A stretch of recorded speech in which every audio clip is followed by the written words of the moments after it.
The alien in front of him was tied up with 18 wrist-thick chains. Even its head was locked in a special alloy muzzle. The hardest steel on Earth was used to create these shackles to trap the alien queen in front of us. The sound of her breathing echoed in the quiet laboratory. Actually, it was more like a beastly growl. So how did the alien queen get captured by humans? It turns out that a few days ago, a group of heavily armed human soldiers were in an intense tug-of-war with something in the cave. What was in the dark cave? Every now and then there was a hissing sound. Suddenly, a hideous white shadow rushed out of the cave. In just one glance, 2 human soldiers fell under its sharp claws. It was an alien queen. Despite being wrapped in chains, the human soldiers were helpless against it.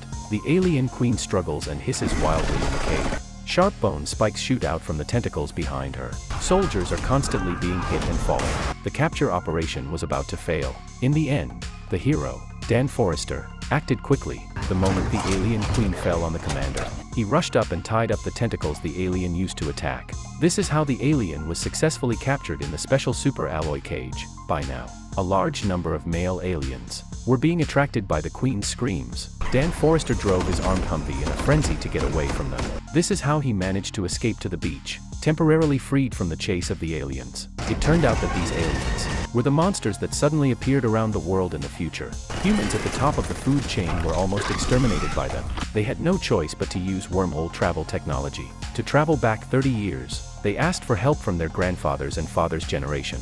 After modern humans got the news, knowing that in the future, the human race will soon be extinct, modern humans showed unprecedented solidarity. Every day, thousands of soldiers are sent through wormholes to fight in the future. After the shortage of soldiers in the army, the government also began recruiting suitable civilians. But war often means casualties. These people don't even get a chance to receive military training before they are sent to the bloody battlefield. The survival rate of soldiers was even less than 20%. That means that out of every 10 people, 8 of them would sadly die in the battlefield. The main character, Dan Forrester, was a biology teacher. This day, Dan Forrester was in the classroom as usual, discussing volcanoes with his student Martin. But suddenly he received a text message from the military recruiting office, telling him that he had been selected to serve in the future. And just like that, Dan Forrester's arm was implanted with an armed guard to monitor him. The armed guard is a very important tool. It has positioning and time travel capabilities. Dan Forrester's time to the future is 7 days. So how do humans achieve time travel? The same way people in the future arrive in the modern age. On the soccer field, a brightly colored light suddenly appears. The light danced beautifully, like a brilliant firework shot out in all directions. In the light, a group of well-armed soldiers appeared on the soccer field as if they were soldiers from heaven. Lieutenant Hart, the leading black woman, told the humans, they are all humans from 30 years in the future. Now the humans are fighting against an alien called White Spikes. They need the help of modern humans. Dan Forrester is standing in the middle of the group going to serve in the future, watching the people in front of him turn into beams of light and get sucked into the wormhole. He was about to take his turn, but the time-jumping device suddenly malfunctioned. Dan Forrester was transported 10,000 feet into the air, but before he could react to the change, he found himself plunging to the ground. All the people who were transported here, all fell to the ground like dumplings. Many people fell to the ground in high buildings, and died instantly. Their group, before they could see what the aliens even looked like, had lost half of their team. But Dan Forrester, who had saved the galaxy in his last life, was obviously lucky.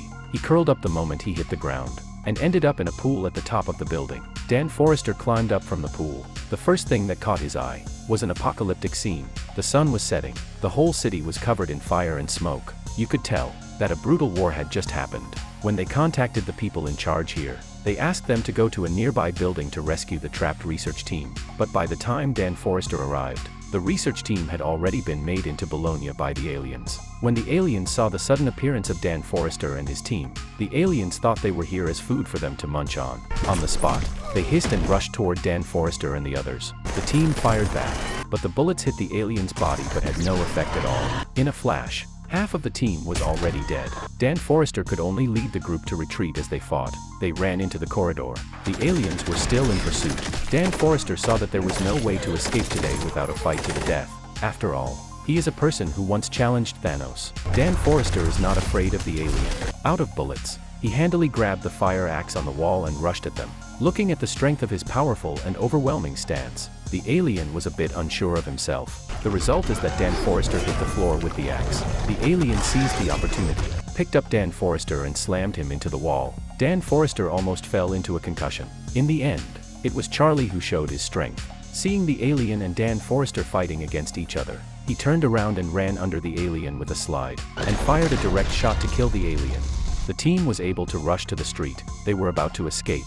But before Dan Forrester and the others could rejoice for 3 seconds, the receiving troops were torn to pieces by the sudden alien attack. The jet fighters were also approaching fast, but they didn't come to support them.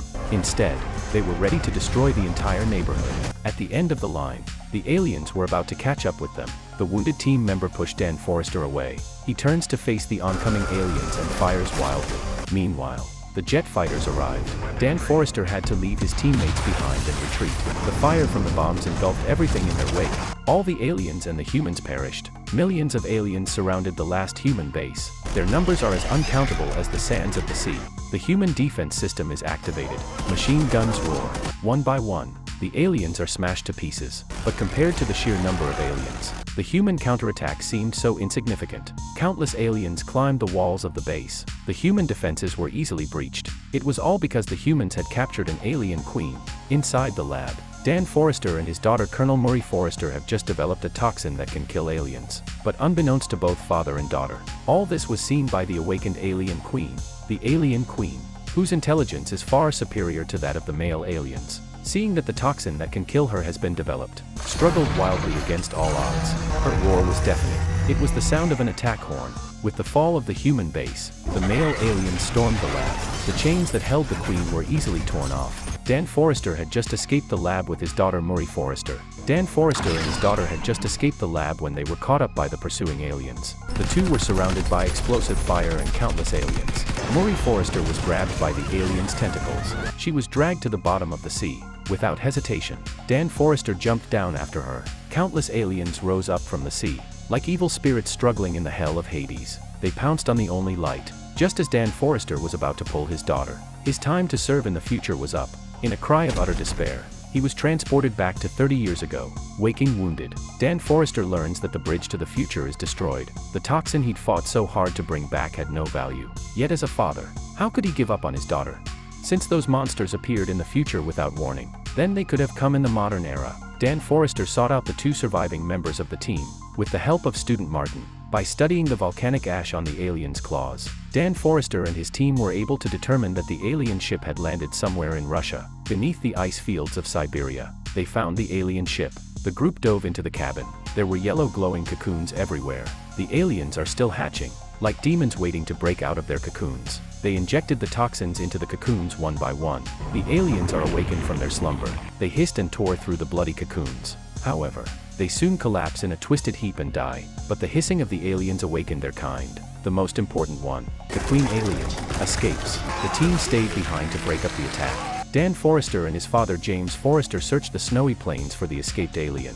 Finally, they fought the alien to the death at the edge of the cliff. James Forrester blinded the alien with an axe. Dan Forrester stood up and punched the alien with a combination of punches. Then he took the opportunity to stuff the toxin into the alien queen's mouth, completely ending all of this. This film is called The Tomorrow War. You guys should go watch the original film.